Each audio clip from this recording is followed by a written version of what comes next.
بسم الله الرحمن الرحيم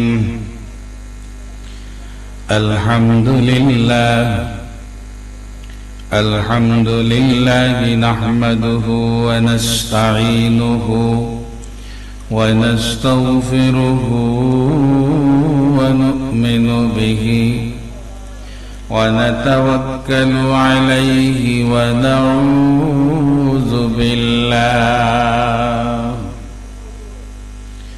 ونعوذ بالله من شرور أنفسنا ومن سيئات أعمالنا من يهده الله فلا مضل له ومن يضلله فلا هادي له ونشهد أن لا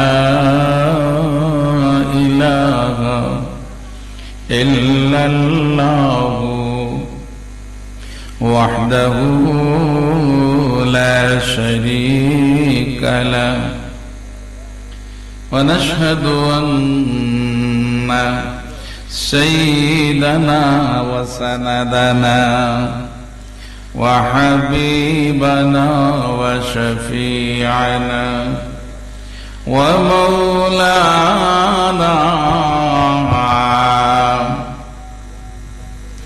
وأولانا محمدا عبده ورسوله صلى الله عليه وسلم الذي أرسله بالحق بشيرا ونذيرا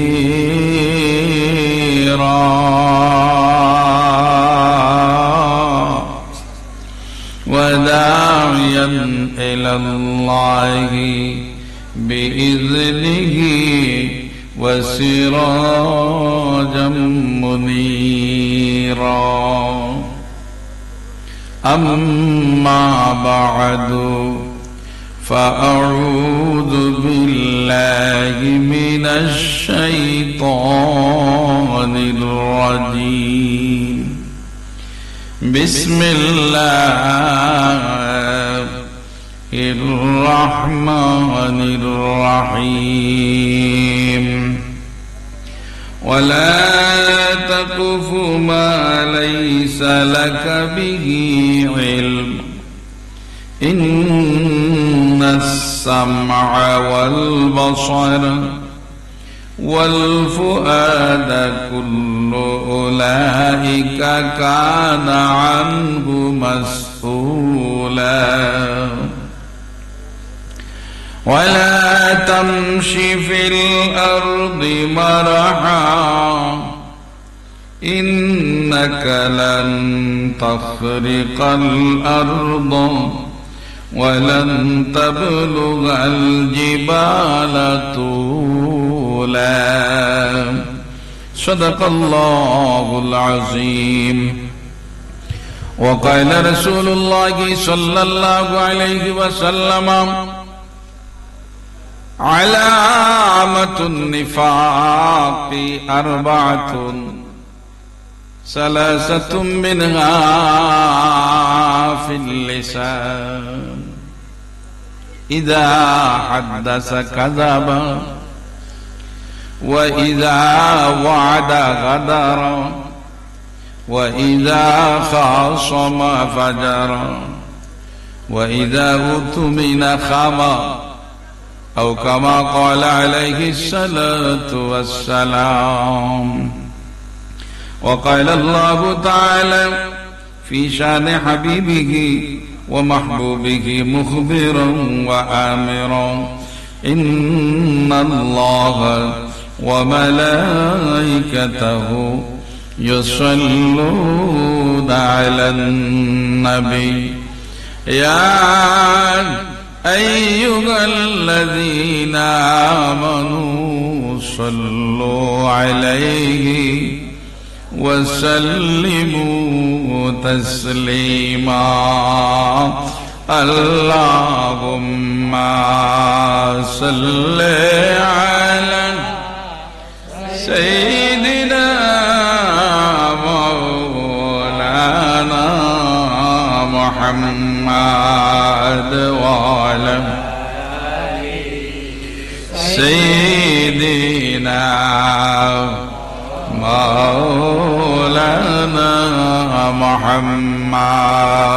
Allahumma salli ala Sayyidina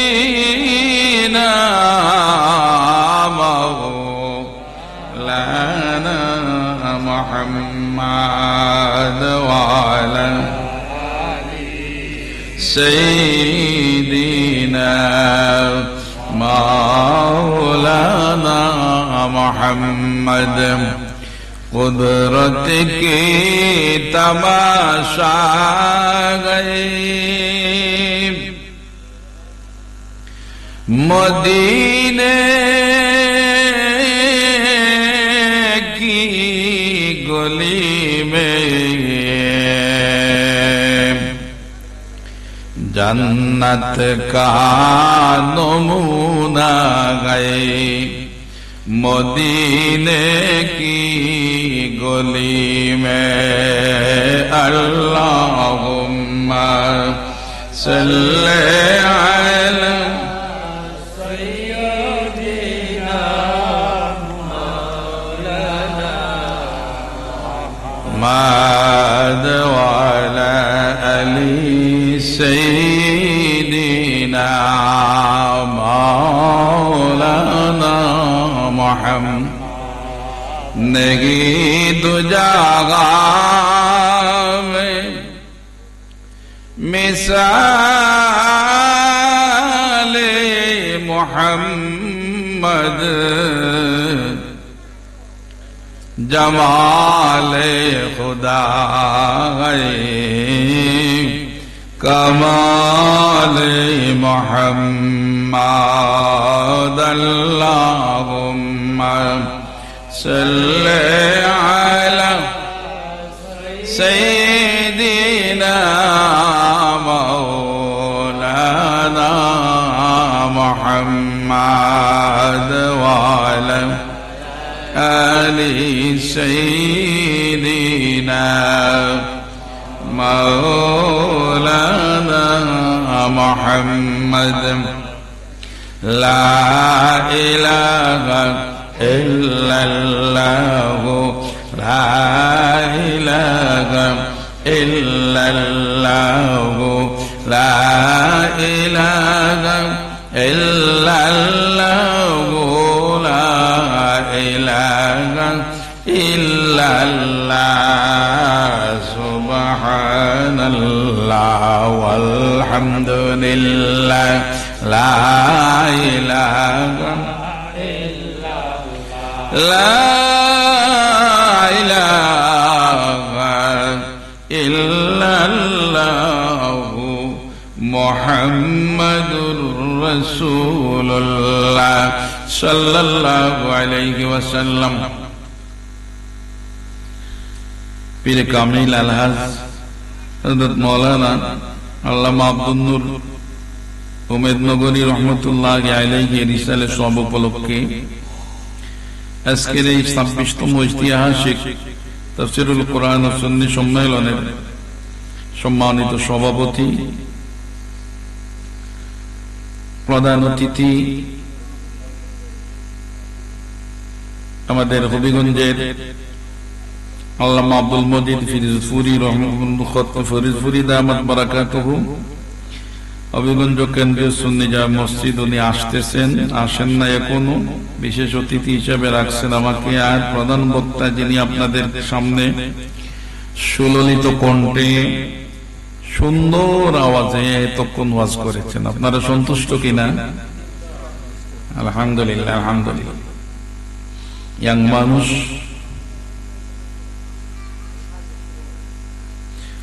মৌলানা জুবাইর আহমদ সাহেব খতিব তোয়াক্কুলিয়া জামে মসজিদ, এছাড়া আরেকজন আলিম এসেছেন আমার পরে, সম্ভবত অন্ধ হাফিজ সাহেব আসছেন।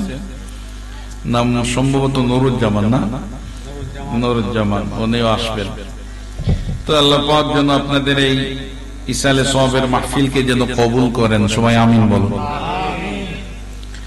আল্লাহর দরবারে প্রথমে শুকর আদায় করছি, যেমন আল্লাহ পাক আমাদেরকে এই লম্বা এক রাত্রের প্রথমার্ধে, প্রথম অংশে আমাদেরকে এখানে বসার মতো তৌফিক দান করেছেন। শত ব্যস্ততাকে পিছনে ফেলে আমরা যে আসতে পেরেছি, এই জন্য আল্লাহর দরবারে শুকর আদায় করি। সবাই বলি আলহামদুলিল্লাহ। আমি লম্বা চৌড়া তেমন কথা বলবো না, খন্ড খন্ড দুই একটি কথা বলবো। আল্লাহ পাক এমন দু একটি কথা বলার সুযোগ যেন আল্লাহ পাক দান করেন, যে কথাগুলো বললে পরে আমার এবং আপনাদের জীবনে কাজে লাগে। ঠিক ঠিক, অনর্থক কথা থেকে আমাদেরকে যেন আল্লাহ বাঁচার তৌফিক দেন, সবাই আমিন। প্রথম হচ্ছে পবিত্র কোরআন শরীফের 15 নম্বর পারা, 34-35 নম্বর সুরা বনী ইসরাইলের 34-35 নম্বর আয়াত আমি পড়েছি। এই আয়াতের ট্রান্সলেট আমি বলি, বাংলা বলি, তখন বুঝবেন বিষয় কোন বিষয়ে আলোচনা হবে। আল্লাহ বলেন, ওয়ালা তাকফু মা লাইসা লাকা বিহি ইলম, বান্দারে তুমি যা জানো না তা বলবা না। সুবহানাল্লাহ বলবেন। তুমি যদি আরেকটা লোকের সম্বন্ধে সত্য কথা ভালোভাবে জানো তাইলে বলো, নতুবা কারো বিরুদ্ধে কোনো কথা বলবা না, চুগলখুরি করবা না, মিথ্যা কথা বলবা না। বুঝাতে পারলাম কিনা? কথাটা কার? আল্লাহ। আল্লাহ বলেন, ওয়ালা তাকফু মা লাইসা লাকা বিহি ইলম, যেই বিষয়টা সম্বন্ধে তুমি ভালোভাবে জানো না এর পিছনে তুমি লাগবা না। যদি লাগো, এটা কথা আছে না? আল্লাহ বলছেন, যার সম্বন্ধে ভালোভাবে জানো না তার পিছনে তুমি লাগবা না। তাইলে বোঝা গেল আল্লাহর নিষেধ আছে লাগতে। যদি লাগো তাইলে কি হবে? সর্বনাশ হয়ে যাবে, তোমার জীবনের আমল নষ্ট হয়ে যাবে। ইন্নাস সামা, সতর্ক দিচ্ছেন আল্লাহ, ইন্নাস সামা, কান দিয়া যে তুমি শোনো রে পুরুষ, রে মহিলা, আল্লাহর বান্দা এবং বান্দি, গভীর মনোযোগ নাইলে বুঝবেন না, কথাগুলা বড় শক্ত। ইন্নাস সামা, কান দিয়া যে শুনো, এই কান দিয়া আল্লাহর জিকিরের আওয়াজ ঢুকবে, আল্লাহ আল্লাহর রাসূলের সন্তুষ্টির কথাগুলা ঢোকাবা। ঠিক ঠিক, যে কথাগুলা ঢুকলে গুনাহ হবে এইসব কথা ঢুকাইতে পারবা না। আল্লাহ বলেন, ইন্নাস সামা, নিশ্চয় তোমার শ্রবণ শক্তি, ওয়াল বাসারা, এবং চোখ দিয়া যতটুকু দেখো, ওয়াল ফুআদা, দিল দিয়া যা সমঝো। কান দিয়া শুনলে দিলে সমঝে, তো দিলে শুনছে না, বুঝতে গেলে দিল লাগে তো। কান দিয়া ঢুকে, চোখ দিয়া দেখে। ইন্নাস সামা ওয়াল বাসারা ওয়াল ফুআদা কুল্লু লাইকা কানা আনহু মাসউলা, কিয়ামতের দিন কানকে জিজ্ঞাসা করা হবে, রে কান তুমি কি শুনছিলা বলো। ইয়া আল্লাহ, বাঁচা যাবে? চোখকে আল্লাহ জিজ্ঞাসা করবেন, রে চোখ, ওই বান্দাকে আমি চোখ নিয়ামত দিছিলাম, এই নিয়ামতের কদর যখন চোখ অন্ধ হয়ে যায় তখন চোখের কদর বোঝা যায়, নাইলে বোঝা যায়? চোখের কদর বুঝতে হলে চোখ নাই যার তাকে গিয়া বলবেন, বাইরে তোমার জীবনের সবচাইতে বড় দুঃখ কোনটি? সে বলবে যে আপনারা সবাই চোখ দিয়া দেখেন, কোরআন দেখেন, হাদিস দেখেন, সুন্দর সুন্দর মানুষ দেখেন, আল্লাহর সৃষ্টি জগৎ দেখেন, কিন্তু আমাকে আল্লাহ অন্ধ করেছেন, জীবনে দেখি নাই। আমার সবচেয়ে বড় চোখ, দুঃখ হলো যদি একটা দিন দেখতে পারতাম। যে কানে শুনে না তার মতো দুঃখী নাই। তো চোখ আল্লাহর দেয়া নিয়ামত, কাঁধ আল্লাহর দেয়া নিয়ামত, আল্লাহর পথে কাজে লাগানো লাগবে, নতুবা কিয়ামতের দিন জবাব দেওয়া লাগবে। ঠিক ঠিক। এর পরের আয়াত হচ্ছে ওয়ালা তামশি ফিল আরদি মারাহা। আল্লাহ বলেন বান্দারে শক্তি দিছি, অহংকার আর দম্ভ করিয়া মাটির উপর দিয়ে হাঁটিও না। সুবহানাল্লাহ বলেন। আমরা মাটিকে উপর দিয়া যখন হাঁটি তো বোঝা যায় যে উমেদনগরের সবচাইতে শ্রেষ্ঠ ব্যক্তি হাঁটতেছেন। ঠিক ঠিক ঠিক ঠিক। পুরুষ যেমন মহিলা এমন, হাঁটতেই বোঝা যায় কে আসতেছে। আল্লাহ বলেন খবরদার খবরদার, দম্ভ করিয়া অহংকার করিয়া মাটির উপর হাঁটাহাঁটি করিও না। ঠিক ঠিক। ওয়ালা তামশি ফিল আরদি মারাহা, এগুলা সরাসরি আল্লাহর কথা, সরাসরি। ইন্নাকা লান তাখরিকাল আরদা, যত দম্ভ করি জোরে জোরে হাঁটো মাটি দাবাইতে পারবা না। পারবা পারবা না। ডেইলি ডেইলি মাটি ডাকিয়া বলে বান্দা রে, যত জোরে জোরে হাঁটো না কেন আমার ভিতরে তোমার আসতেই হবে। ঠিক ঠিক। এজন্য হাঁটতে হিসাব মিলাইয়া হাঁটবা, যত অহংকার করিয়া দম্ভ ভরে হাঁটি না কেন ওই মাটির নিচে আমাকে যাওয়া লাগবে।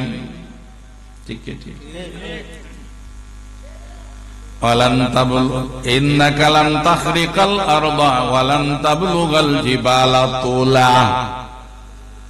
আর নিজেকে এত বড় মনে করিও না, পাহাড়ের চাইতে উঁচু হইতে পারবা না। দুনিয়ার জমিনে যত বড় বড় মানুষ হইছে, আল্লাহর ওলি যারা, খবর নিয়া দেখেন ওরা সব সময় নিচু হইয়া থাকত। কি হইয়া থাকত? বড় হইতে গেলে ছোট হওয়া লাগে। বড় হইতে গেলে কি করা লাগে?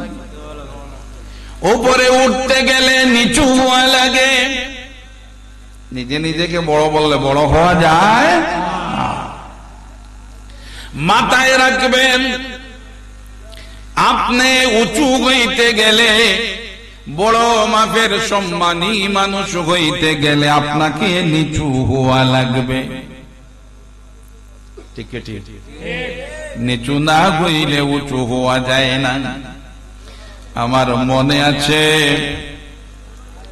ছোট্টবেলা যখন ছাত্র ছিলাম, আমাদের পিছনে যারা কথা বন্ধ করে দূরে গিয়া কথা বলেন আর প্যান্ডেলের ভিতরে আসেন, কারণ কথা শুরু করলে কথার ধ্যান চলে যায় ডানে বামে কথা শুনলে। ঠিক ঠিক।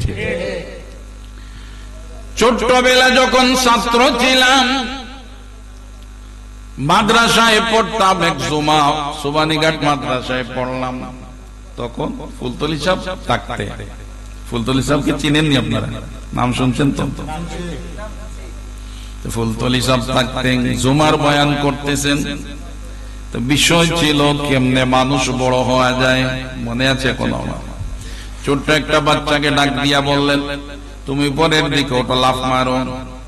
তো ছেলেটা লাফ মারতে সময় নিচের দিকে দাবিয়া লাফ মারা লাগে না, সরাসরি লাফ মারা যায়? উপরে উঠতে গেলে কি করা লাগে? নিচের দিকে দাবিয়া লাফ মারা লাগে। ঠিক ঠিক। প্রমাণ সহ বুঝাইয়া দিলে, নিচু হইতে গেলে প্রথমে নিচু হওয়া লাগে, ছোট না হইলে বড় হওয়া যায় না। ঠিক ঠিক। তাই উঁচু হইতে গেলে আপনাকে আমাকে নিচু হওয়া লাগবে, ছোট হওয়া লাগবে, নতুবা উঁচু হওয়া যাবে না। যাবে যাবে। সত্য পথে চলতে হবে, সৎ পথে চলা লাগবে, সৎ আহার্জন করতে হবে। ঠিক ঠিক। হারাম থেকে বাঁচতে হবে, মিথ্যা কথা পরিহার করা লাগবে, সত্য কথা বলা লাগবে। এই সব যদি না করেন আপনার আমার নামাজ কাজে লাগবে না। ঠিক ঠিক, কাজে লাগবে না। মুসা আলাইহিস সালাম ফেরাউনের সাথে যুদ্ধে যাবেন, তো আল্লাহ বললেন যাও ফেরাউনের সাথে তুমি যুদ্ধ করো।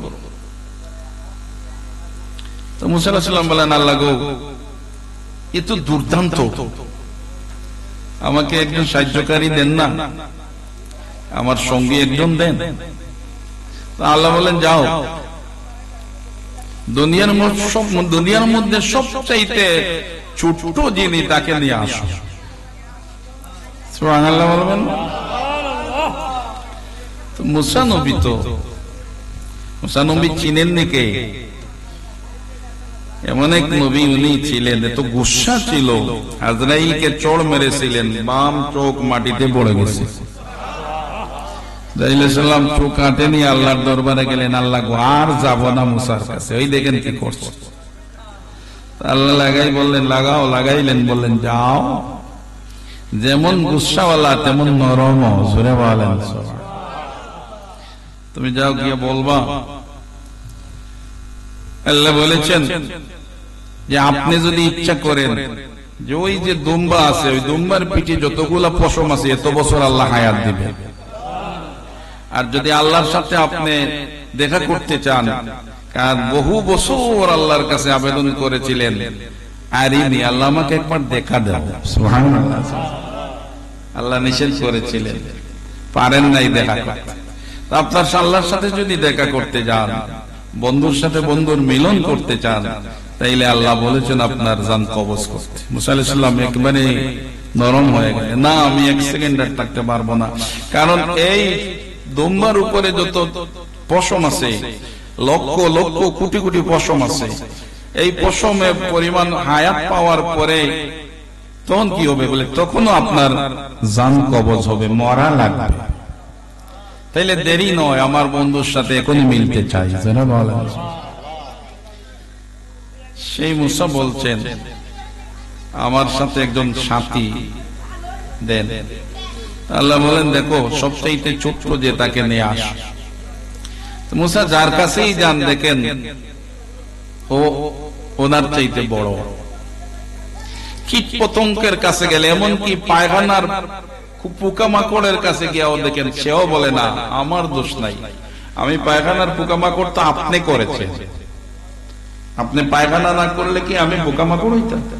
আগে দোষী তো আপনি, ছোট আমি ছোট না। খাজুল হয়ে বসে আছেন, পৃথিবীর যার কাছে যান সে দেখা যায় বড়। ওনার এক ভাই ছিলেন হারুন আলাইহিস সালাম, পরে উনিও নবী হয়েছে।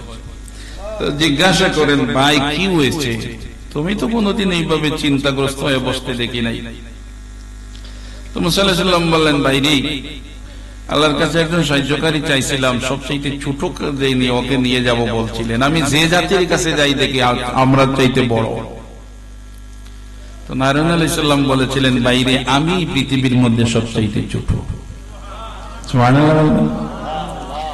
আল্লাহ বলেন যাকে নিজে নিজে ছোট মনে করতে পারলো পৃথিবীর চাইতে, তাকে আমি শুধু সাথী বানাইলাম না, তোমার মতো নবী বানাইয়া দিলাম।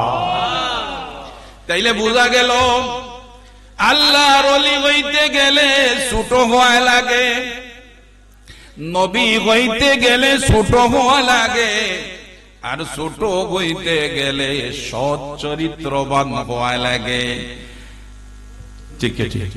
ইন্না মিন খিয়ারিকুম ওয়া আহসানাকুম আখলাকা, ওই ব্যক্তি সবচাইতে ভালো, উত্তম, সবচাইতে দামি মানুষ যার চরিত্র হলো উত্তম। ঠিক ঠিক, যার চরিত্র উত্তম ওই ব্যক্তি সবচাইতে দামি। তো আমি যে আয়াতগুলো পড়েছিলাম, প্রথম আয়াতে আল্লাহ বলেন ওয়ালা তাকুফু মা লাইসা লাকা বিহি ইলম, কারো পিছনে লেগো না যা তুমি জানো না। আরেকজনের সম্বন্ধে যদি না জানো তার পিছনে লেগো না। ঠিক ঠিক। এর অর্থ কি? আমরা একটা দোষ আছে। কি দোষ? আমি আমাকে চিনি না, অন্যের দোষ খুঁজে বেড়াই। আছে না? চুগলখড়ি করি। চুগলখড়ি বুঝি তো? চুগলখড়ি বুঝিনি? অন্যের দোষ সব সময় চর্চা করি। আমি মাঝে মাঝে দেখি, ওই যে নূর আলম সব বলেছেন আমার মসজিদে 8-10 হাজার মানুষ একসাথে নামাজ পড়েন। মাঝে মাঝে দেখি ওয়াজ শুনে কান ভরিয়া মসজিদ থেকে বারান্দায় গিয়ে আর একজনের দোষ খোঁজা শুরু করে। কাজে লাগলো নামাজ?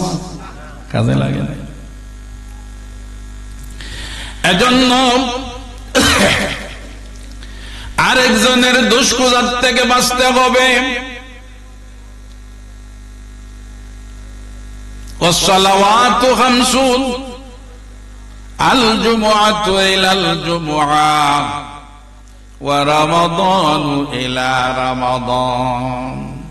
হাদিস শরীফে আসে, যদি ফজরের নামাজ কেউ পড়িয়া কাজে কামে ব্যস্ত হইয়া যায় আর যোহরের নামাজের আগ পর্যন্ত ছোট্ট ছোট্ট গুনাহ করিয়া বসে, আর ফজরের নামাজের পরে যদি বলে আল্লাহ আমাকে যোহরের নামাজটা জামাতের সাথে পড়ার সুযোগ দিও, যোহরের নামাজটা যদি পড়তে যায় মসজিদে আর নামাজে দাঁড়াইয়া যায়, যোহর থেকে ফজর থেকে যোহর পর্যন্ত যত ছোট ছোট গুনাহ করবে অটোমেটিক মাফ হইয়া যায়। অটো মাফ হয়। আল জুমআতু ইলাল জুমআ, শুক্রবারে জুমার নামাজ পড়িয়া যদি কোন বান্দা নিয়ত করে আল্লাহ গো আগামী জুমাবারটা আমারে হায়াত দিও আর জুমার নামাজ পড়ার সুযোগ দিও, সত্যি সত্যি যদি জুমার নামাজে গিয়ে উপস্থিত হয়, এক শুক্রবার থেকে আরেক শুক্রবার পর্যন্ত ছোট ছোট যত গুনাহ আছে অটোমেটিক মাফ হইয়া যায়। তাইলে রইল বড় গুনাহ। ঠিক ঠিক। কোন গুনাহ রইল? বড় গুনাহ। বড় গুনাহ মাফ হয় না। এই হাদিস শরীফ থেকে আমরা পাইলাম ছোট ছোট যত গুনাহ আছে সব অটোমেটিক মাফ হয়ে যায়। বড় গুনাহ যেগুলা এগুলা মাফ হয় না। এখন আসি বড় গুনাহ কি? কবির মনোযোগ। বড় গুনাহটা কি?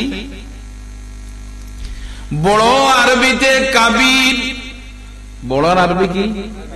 কাবীর মানে কবিরা গুনাহ। বুঝেননি আপনারা? বড় গুনাহ মানে কবিরা গুনাহ। তো কবিরা গুনাহ কোনটা? যেটা নামাজে মাফ হয় না, তওবা লাগে। কি লাগে? তওবা করা লাগে। তওবা না করলে বড় গুনাহ মাফ হয় না।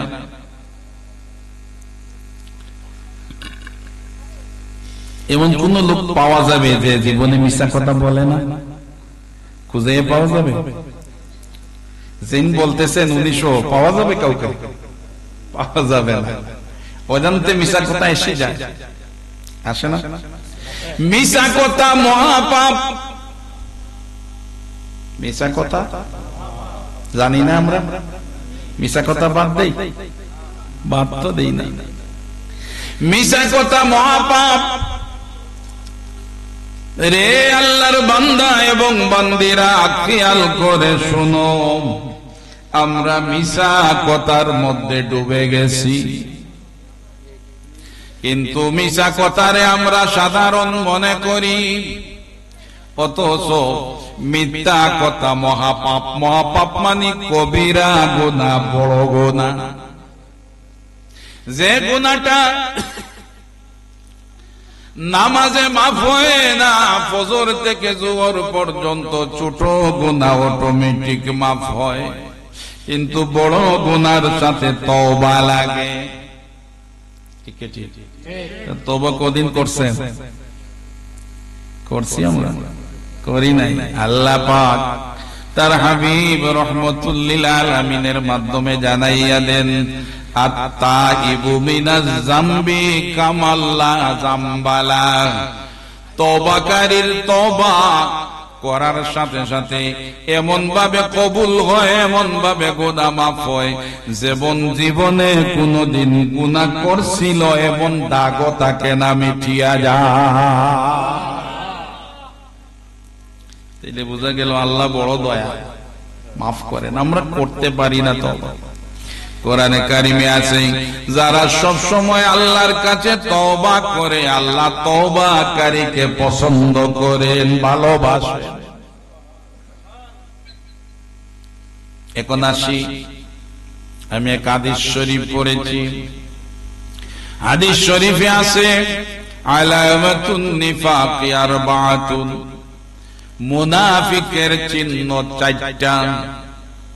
মুনাফিকের চিহ্ন কয়টা? চারটা। মুখস্থ করে নেন, নিজেকে বুঝতে পারবেন আমি মুমিন না মুনাফিক।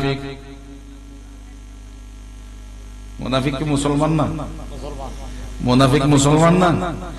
মুনাফিক ও মুসলমান আপনার মসজিদের ইমাম সাহেবের পিছনের প্রথম সারির মুসল্লি, আগে গিয়া বসিয়া নামাজ পড়ে, সে কি মুনাফিক মুসলমান? আপনার পাশে নামাজ পড়ে। আইজনি আল্লাহ রাসূলের জমানাত থেকে, ঠিক ঠিক আল্লাহ রাসূলের জমানায়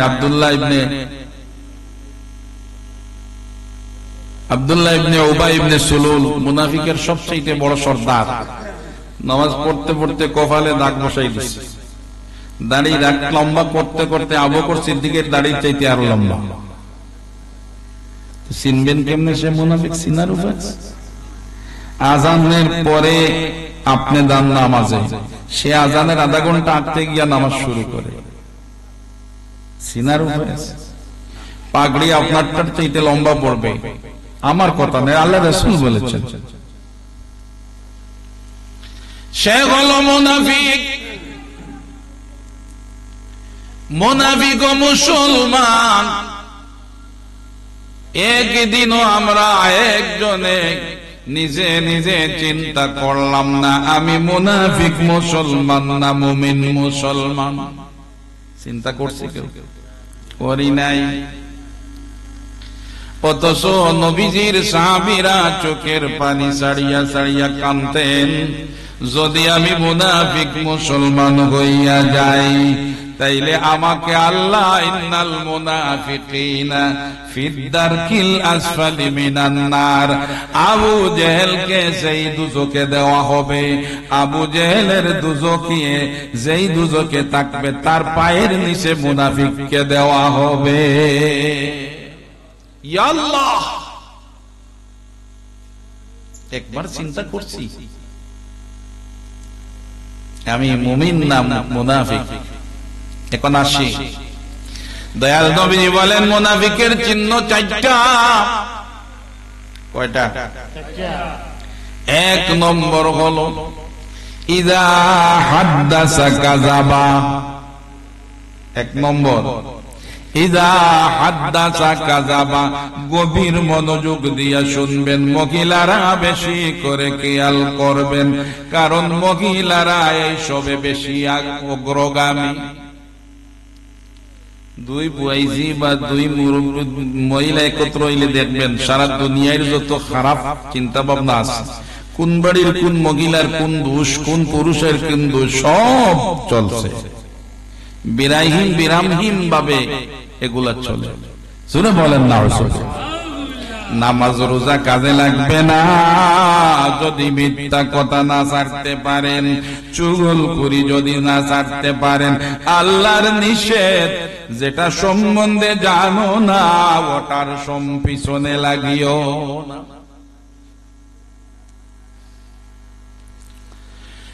এক নম্বর লক্ষণ হলো ইযা হাদ্দাসা কাযাবা। যেই লোকটা কথায় কথায় মিথ্যা কথা বলে, নাউজুবিল্লাহ বলবেন, তাইলে এই দুষ্টা সারা মানুষ আছে, পাওয়া যাবে কই পাইবে?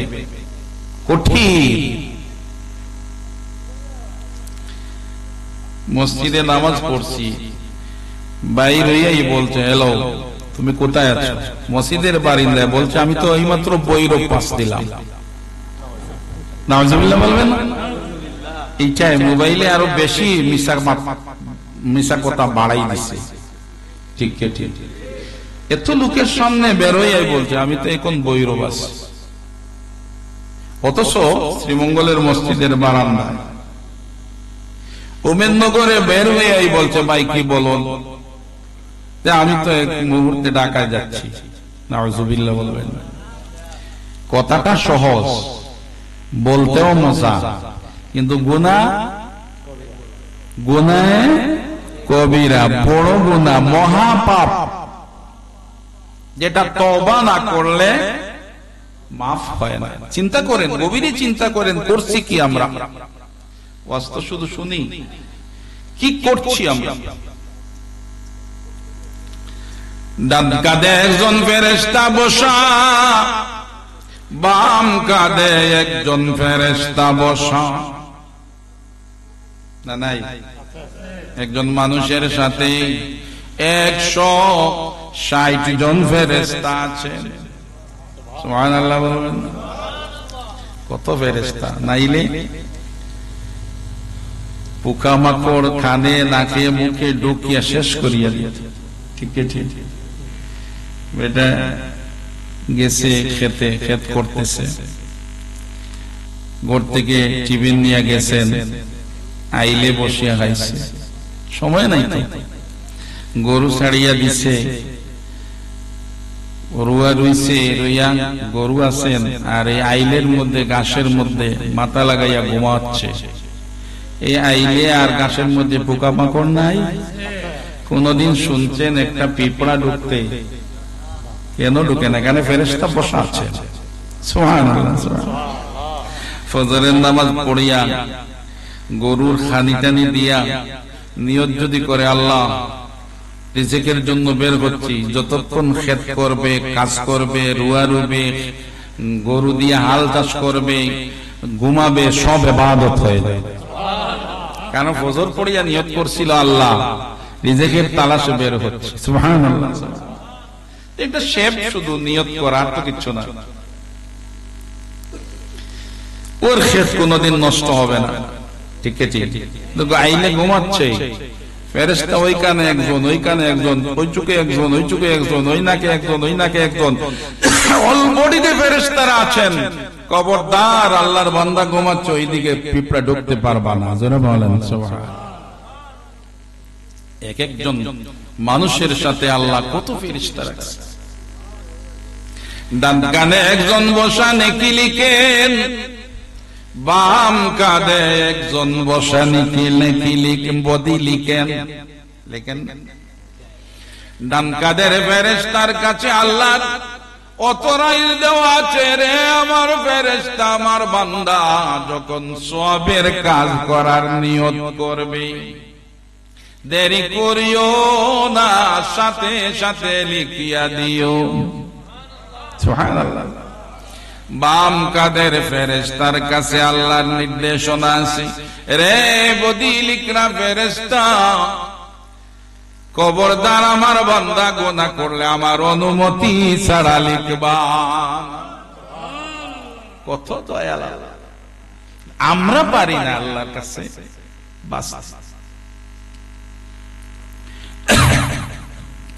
গুনাহ যখন বান্দা করিয়া বসে, আকাশের দিকে তাকান ফেরেশতা, আল্লাহ গো, বান্দা গুনাহ করছে, লিখে ফেলি। আল্লাহ বলেন, দেন বদিলিকরা ফেরেশতা, একটু অপেক্ষা করো, বলা যায় না আমার বান্দা তওবা করতে পারে। ফজরের পরে গুনাহ করছে রে ফেরেশতা, জোর পর্যন্ত অপেক্ষা করো। জোহরের পরে গুনাহ করছে রে ফেরেশতা, আসর পর্যন্ত অপেক্ষা করো, রাত পর্যন্ত অপেক্ষা করো। যদি আমার বান্দা বুঝিয়া নেয় গুনাহ করেছে, পাপ করেছে, আর যদি তওবা করে, তাইলে আমার বান্দার গুনাহটা তুমি লিখিও না।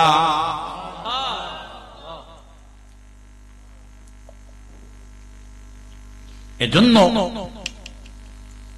আপনাকে আমাকে চিন্তা করতে হবে। এখন হাত উঠাইতে পারি কিনা? ছোট্টবেলা যেমনি পারতাম এভাবে পারি? অনেক কষ্ট লাগে, ঠিক ঠিক। চট করে বাচ্চা জেলা দাঁড়াইতে পারে, এখন আমরা এভাবে পারি না, কারণ 50-এর উপরে বয়স হয়ে গেছে। সাদা দাড়িওয়ালা লোকদের তো 70-80 হয়ে গেছে, ঠিক ঠিক ঠিক ঠিক। আর কয়দিন আছে? ওই যে কথা আছে না, এক পাও কবরে, এক পাও কবরের উপরে, এভাবে আসি আমরা। কোন দিন হঠাৎ বাতি নিভে যাবে জানি না। এখন আর আগের সময় নাই, এখন 24 ঘন্টা আল্লাহর কাছে তওবা করা দরকার এবং চিন্তা করা দরকার। করছি কি? নবীজি বলেন, ইদা হাদাসা কাযাবা, যেই লোকটা কথায় কথায় মিছা কথা বলে, তার কাছে মুনাফিকের 1 নম্বর লক্ষণ। কার কথা? আল্লাহর রাসূলের কথা, আর রাসূলের কথাই আল্লাহর কথা। তাই আমরা একবার যদি মিছা কথা বলি, সাথে সাথে তওবা করা দরকার। আস্তাগফিরুল্লাহ, ইন্নাল্লাহা গফুরুর রহিম। তো বুঝি গেলাম এই কথাটা তো মিছা হয়ে গেছে, ঠিক ঠিক। মোবাইলে ফোন করেও যদি জিহ্বা তো মুখ তো অভ্যাস হয়ে গেছে, তো মিছা বলতে বলতে বলতে বলতে অভ্যাস হয়ে গেছে। তো মিছা কথা যদি বের হইয়া যায়, দেরি না করিয়া আল্লাহর কাছে তওবা করেন। তওবা করতে তো আর ওযু করা লাগে না, গোসল করা লাগে না, প্রস্তুতি নেওয়া লাগে না। গুনাহ করার সাথে সাথে আল্লাহর কাছে বলুন, আস্তাগফিরুল্লাহ, ইন্নাল্লাহা গফুরুর রহিম। আমার আল্লাহ অপেক্ষা করেন বান্দা তওবা করছে কিনা, ঠিক ঠিক। অজান্তে যদি বড় গুনাহ হইয়া যায়, অজান্তে বড় গুনাহ হইয়া যায়, যেমন মহিলার সাথে মহিলার দিকে আপনি খারাপ নজরে তাকাইলে বড় গুনাহ। গুনাহ না? চোখ পড়ে গেছে নিচের দিকে দাবাও, একবার দুইবার তিনবার হয়ে গেলে বড় গুনাহ। কি লাগবে? তওবা লাগবে। এটা অহরহ গুনাহ হয়ে গেছে, অভ্যাস হয়ে গেছে, কি করব? সে বাসে আপনার গুনাহ মাফ করার। আমার জানা আছে ফজরের পর থেকে যোহর পর্যন্ত যত ছোট ছোট গুনাহ করছি, নামাজ পড়লেই অটোমেটিক মাফ হইয়া যায়। তাই যোহরের নামাজ পড়ার পরে যখন সালাম ফেরানো হবে, মোনাজাত হবে, সবাই যখন উঠিয়া সুন্নত শুরু করবে, আপনি 5 সেকেন্ড লাগবে, বসেন, আপনার মনে মনে নিয়ত করেন, আল্লাহ তো আমার ছোট ছোট গুনাহ মাফ করিয়া দিলেন, বড় গুনাহ তো আমি করছি বুঝি নাই, তাই আল্লাহর কাছে পড়ুন, আস্তাগফিরুল্লাহ, ইন্নাল্লাহা গফুরুর রহিম। আল্লাহ ফজর থেকে যোহর পর্যন্ত যত মিছা কথা বললাম, যত বড় গুনাহ করছি, আল্লাহ তওবা করলাম, আমার গুনাহ মাফ করিয়া দাও। আল্লাহ এত দয়াল, ছোট গুনার সাথে বড় গুনাহ মাফ হয়ে যাবে। কত সহজ না গুনাহ মাফ করা, কিন্তু আমরা অবহেলা অলসতা করিয়া কাটা। তো মাথায় রাখবেন, মুনাফিকের 1 নম্বর চিহ্ন হলো, আলামত হলো, ইযা হাদাসা কাযাবা। কথায় কথায় যে পুরুষ যে মহিলা মিছা কথা বলে, আজ থেকে এটা খেয়াল রাখতে হবে। আমি যে কথা বললাম এটা মিছা না আসা আমি বুঝবো না, পুরুষ হোক মহিলা হোক। এইসব অভ্যাস মহিলাদের বেশি। পুরুষ হোক মহিলা হোক, কথা বললেই মাথায় আসবে, ইয়া আল্লাহ, আমি তো মিছা কথা বলে ফেলেছি, সাথে সাথে তওবা করো, আস্তাগফিরুল্লাহ ইন্নাল্লাহা গফুরুর রহিম। আর জিহ্বাকে কন্ট্রোল করো। আল্লাহর রাসূল বলেছেন যে বান্দা জিহ্বা এবং লজ্জাস্থান দুই জায়গার নাম বলেছে, ফাম্মি ওয়াল ফারজি, মুখমণ্ডলের ভিতর মানে জিহ্বা, মুখ, ঠিক ঠিক। এই মুখমণ্ডলের চুলের গোড়ের থেকে থুতনির নিচ পর্যন্ত ওই জায়গাটা আর লজ্জাস্থানটা যদি কোন বান্দা আমি নবীর কাছে আমানত দিতে পারে, অর্থাৎ গুনাহ থেকে বাঁচাইতে পারে, তাইলে আমি ওয়াদা করলাম ওই বান্দার বেহেশতের জামিন হয়ে যাব। শক্ত কথা না? শক্ত কথা। এজন্য আমি প্রায় বলি বেহুদা কথার থেকে বাঁচো। যত বেশি কথা বলবেন দেখবেন এর ভিতরে মিথ্যা আছে। ঠিক ঠিক। যত কথা কম বলতে পারবেন আল্লাহর কাছে বাঁচতে পারবেন। কোরআন শরীফের অন্য আয়াতে আল্লাহ বলেছেন ফালিয়াদহাকু কলিলান ওয়ালিয়াবকু কাসীরা, দুনিয়াতে বেশি করে আল্লাহর ভয়ে কান্দো। কার কথা? আল্লাহ বলছেন বেশি করে কান্দো। কান্দলে কি হয়? দিল নরম হয়। আর পরকালীন জীবনে আল্লাহ তোমাকে হাসাবেন। জোরে বলেন সুবহানাল্লাহ। বাংলা কবি বলেছেন এমন জীবন করগে গঠন, মরিলে হাসিবে তুমি কাঁদিবে ভুবন। দুনিয়ায় যদি এমন জীবন উপহার দিতে পারো, এমন কান্নাকাটি করিয়া কবরে যাইতে পারো, এমন জীবন তুমি যদি গঠন করিয়া যাইতে পারো, দুনিয়ার মানুষ শুধু আফসোস করবে, হায় রে গায়মেদনগরের আব্দুল আলী ওই মাত্র নামাজে ছিল, মানুষটা মরিয়া গেল, প্রথম সারির নামাজি ছিল, আল্লাহর ভয় ছিল, সব সময় চোখে কান্নারা পানি থাকতো, চলিয়া গেল, আর তো ফিরে আসবে না, মানুষ আফসোস করবে, তুমি কিন্তু কবরে আল্লাহ হাসাবে। এজন্য দুনিয়াতে কাটবেন বেশি, জানেন নি? মানুষ রান্না বান্না করলে, আমি আর লম্বা করব না, আমার পরবর্তী বক্তা যিনি আসেন নিয়ে আসেন, 11:30 হয়ে গেছে, অসুস্থ মানুষ, আমি বেশ দূরে দূরে যাইও না। নূর আলম আমাকে কয়েকদিন থেকে খুব চাপাইয়া দিয়েছে, হুজুর আমার ওখানে একটা বার যাবে, তার কথা উল্টাতে পারি নাই, তাই আসলাম অসুস্থ। কোরআন শরীফে আছে গভীর মনোযোগ, কোরআন শরীফে আছে মানুষ রান্না বান্না করলে, সিন্নি পাকাইছেন তো আজকে, পাকাইছেন না? সিন্নি পাকাইতে কি লাগে? লাকড়ি লাগে, নাইলে আগুন ধরবে। ওই যে সিন্নি পাকাইছেন বা আমাদের খাওয়ালেন, লাকড়ি ছাড়া কি আগুন ধরে? লাকড়ি লাগে আগুন ধরাইতে গেলে, কিন্তু দুজখের আগুন আল্লাহ ধরাইবেন লাকড়ি ছাড়া, মানুষ আর পাথর দিয়া লাকড়ি বানাবে। আল্লাহ, মানুষ দিয়ে আল্লাহ দুজখের আগুনের লাকড়ি বানাবেন।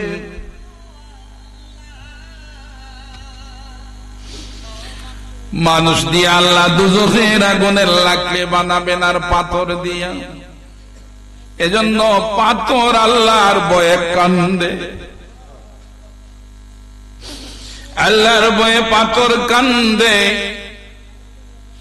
আল্লাহ পাক কোরআনে কারিমে বলেছেন ওয়া ইন্না মিনাল হিজারাতি লামা ইয়াতাফাজ্জারু মিনহুল আনহার ওয়া ইন্না মিনাহা লামা ইয়াশাক্কাকু ফায়াখরুজু মিনহুল মা ইলা আখিরিল আয়াত।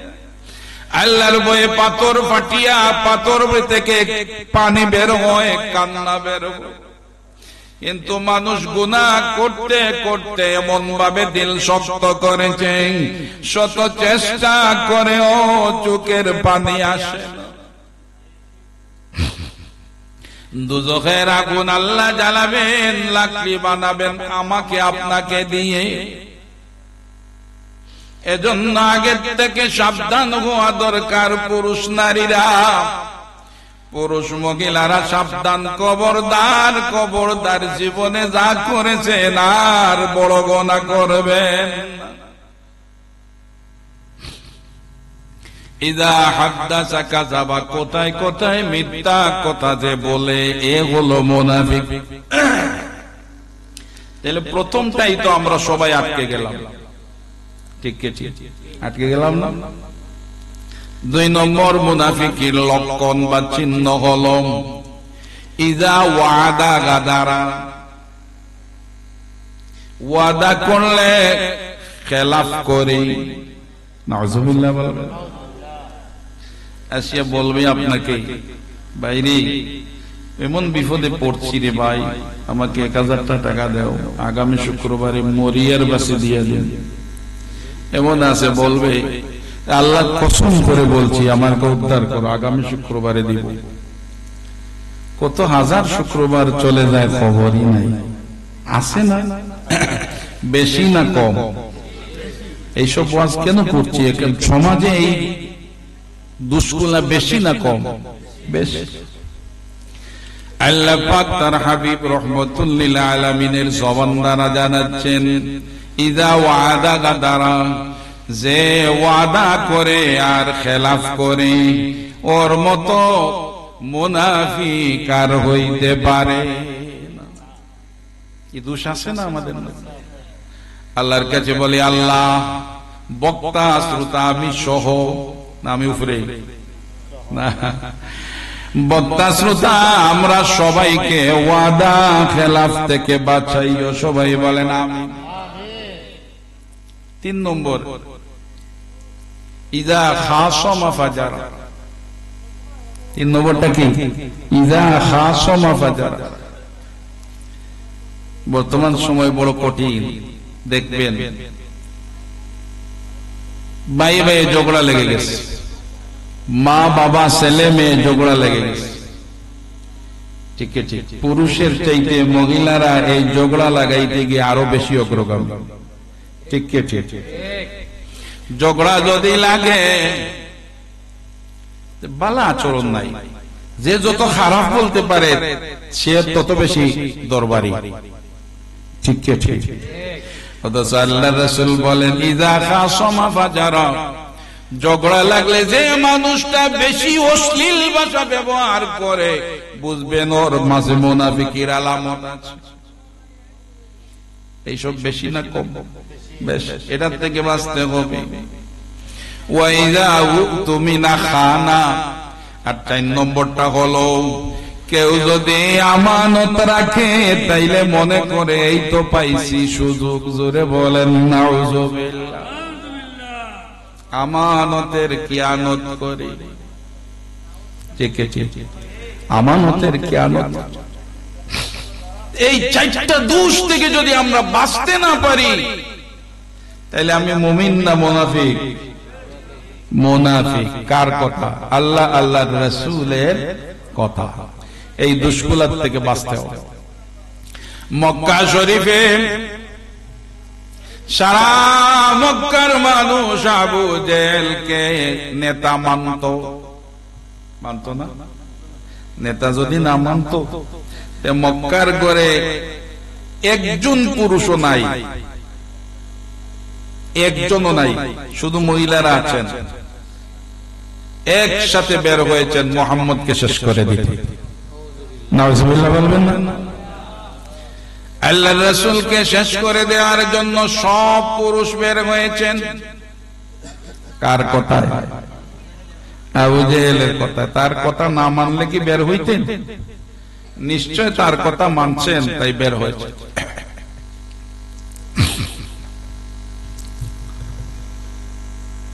কিন্তু মক্কার একটা মানুষ আমানত রাখলে আবু জেহেলের কাছে রাখতেন না, বুঝতেন আমাদের নেতা হইতে পারে, কিন্তু আমানত রাখলে আর ফেরত পাওয়া যাবে না। মুহাম্মদ সারা জীবনের দুশমন হইলেও মুহাম্মদের কাছে আমানত রাখতো সবাই। আমানতদারি আল্লাহর রাসূলের গুণ, জোরে বলেন সুবহান। আজকাল আমানতদারি আছে? রাসূল সাল্লাল্লাহু আলাইহি ওয়াসাল্লাম যখন বের হয়ে গেলেন মদিনায়, তো আলী রাদিয়াল্লাহু তাআলা আনকে বললেন, আলী রে তুমি ওখানে ঘুমাও, চাদর মুড়ে দিয়া ঘুমাও, আমি চলে যাচ্ছি। আর আমানতের গাঁটটি দিয়া বললেন, সব আমানত যার যার হাতে পৌঁছাইয়া পরে মদিনা শরীফ যাইও। সুবহানাল্লাহ। এমন গুণ পৃথিবীর ইতিহাসে আর নাই। হযরত আলী রাদিয়াল্লাহু তাআলা আনহু সব বেঈমানদের আমানত নবীজির দেয়া প্রত্যেকের হাতে হাতে পৌঁছাইয়া মদিনা শরীফ গেলেন। কত বিশ্বাস তাদের ছিল। আলী রাদিয়াল্লাহু তাআলা আনহু নবীজির কথা শুনিয়া চাদর দিয়া মুখ ঢাকিয়া শুয়ে আছে। কাফিররা এক যুগে নবীর ঘরে ঢুকিয়া তরবারি হাত 100 উপরে তরবারি, শত শত তরবারি তাওয়াইছে মেরে মেরে। চাদরের নিচে কে? আলী। আলী তো শুনতেছেন, এক কুফ মারো, দ্বিখণ্ডিত করো, নড়াচড়া করেন। কোন মানুষ আছে যে তার উপরে 100 তরবারি আর সে না দৌড়াইয়া ঘুমাইয়া ফেলবে, শুয়ে থাকবে? উনি নড়াচড়া করেন না। এক পর্যায়ে তারা বলে, যখন পেয়ে গেলাম শুয়া অবস্থায়, ঘুমন্ত অবস্থায় মারা দরকার না, আগে উঠাও। এখন তো আর সোচিয়া মোহাম্মদ দিতে পারবেন না। চাদর সরাইয়ে দেখেন তো মোহাম্মদ নাই, আলী। সুবহানাল্লাহ। আলী আসতেছেন, আলীকে জিজ্ঞাসা করেন, আলী রে তোমার বন্ধু মোহাম্মদ কোন দিকে গেলেন, কোথায় আছে? 100 তরবারি মাথার উপরে। উনি বলেন, তোমরা তো আমাকে টাকা দিয়া চাকর রাখো নাই, যে মোহাম্মদ কোন দিকে গেছেন এই কথা আমি বলবো? ওরা কিছু কথা কাটি করার পর চিন্তা করলো যে আলীর সাথে কথা কাটি করিয়া লাভ নাই, যাই চলে গেছেন, ওনাকে খুঁজে বের করি। চলে গেছে। আমানতদারি দিয়া আলী রাদিয়াল্লাহু তাআলা আনহু মদিনা শরীফ গেলেন। সাহাবীরা সবই আলীকে বেষ্টন করে বসলেন। বললেন, ভাই আলী, এত সাহস তুমি পাইলা কই? আল্লাহর রাসূল তোমাকে আমানতদারির গাঁটটি দিয়া যখন শোয়া রাখে আর আসলেন, তখন তোমার উপরে শত শত তরবারি, তুমি কি ভয় পাইলা না? আলী বলেন, ভাইয়েরা রে শোনো,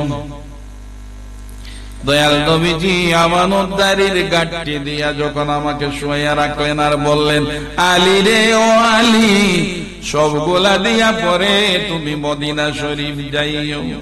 নবীজির জবান থেকে যখন বের হয়েছে পরে মদিনা শরীফ যাইও, খোদার কসম আমার সাহস এসে গেছে, সারা দুনিয়ার তরবারি যদি আমাকে আঘাত করে, নবী বলেছেন আমানতদারি শেষ করিয়া মদিনা শরীফ যাইও। নবীজির কথা মিস হইতে পারে না। আমি মদিনা শরীফ না যাওয়া পর্যন্ত দুনিয়ার কোন শক্তি আমার ক্ষতি করতে পারবে না। তাই আমি এই সাহস বুকে ধারণ করিয়া ঠান্ডা ঘুমাইছি।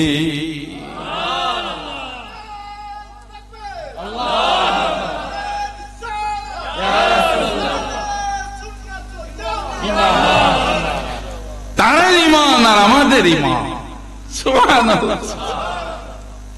তারা ঈমানদার, ওরা মৃত্যুর আগে কান্দেন। আবু বকর মৃত্যুর আগে কান্দেন। সিরাতের কিতাবের মধ্যে আসে, দেখেন উট ঘাস খাইতেছে, তো আফসোস করেন আর বলেন, ঘাস রে ও ঘাস, আমি আবু বকর না হইয়া যদি ঘাস হইতাম, উঠে খাইয়া শেষ করতো, কিয়ামতের দিন হিসাব দেওয়া লাগতো না।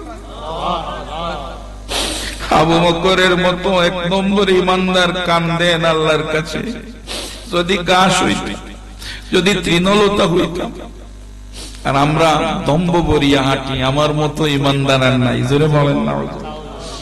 আর আমি আপনাদের সময় নষ্ট করতে চাই না, যা বললাম একটা কথা হলেও যেন বক্তা শ্রোতা সবাইকে আমল করার মতো তৌফিক দান করেন। সবাই বলেন আমিন। অযথা ওয়াজ করিয়া তো লাভ নাই যদি কাজের কথা না হয়।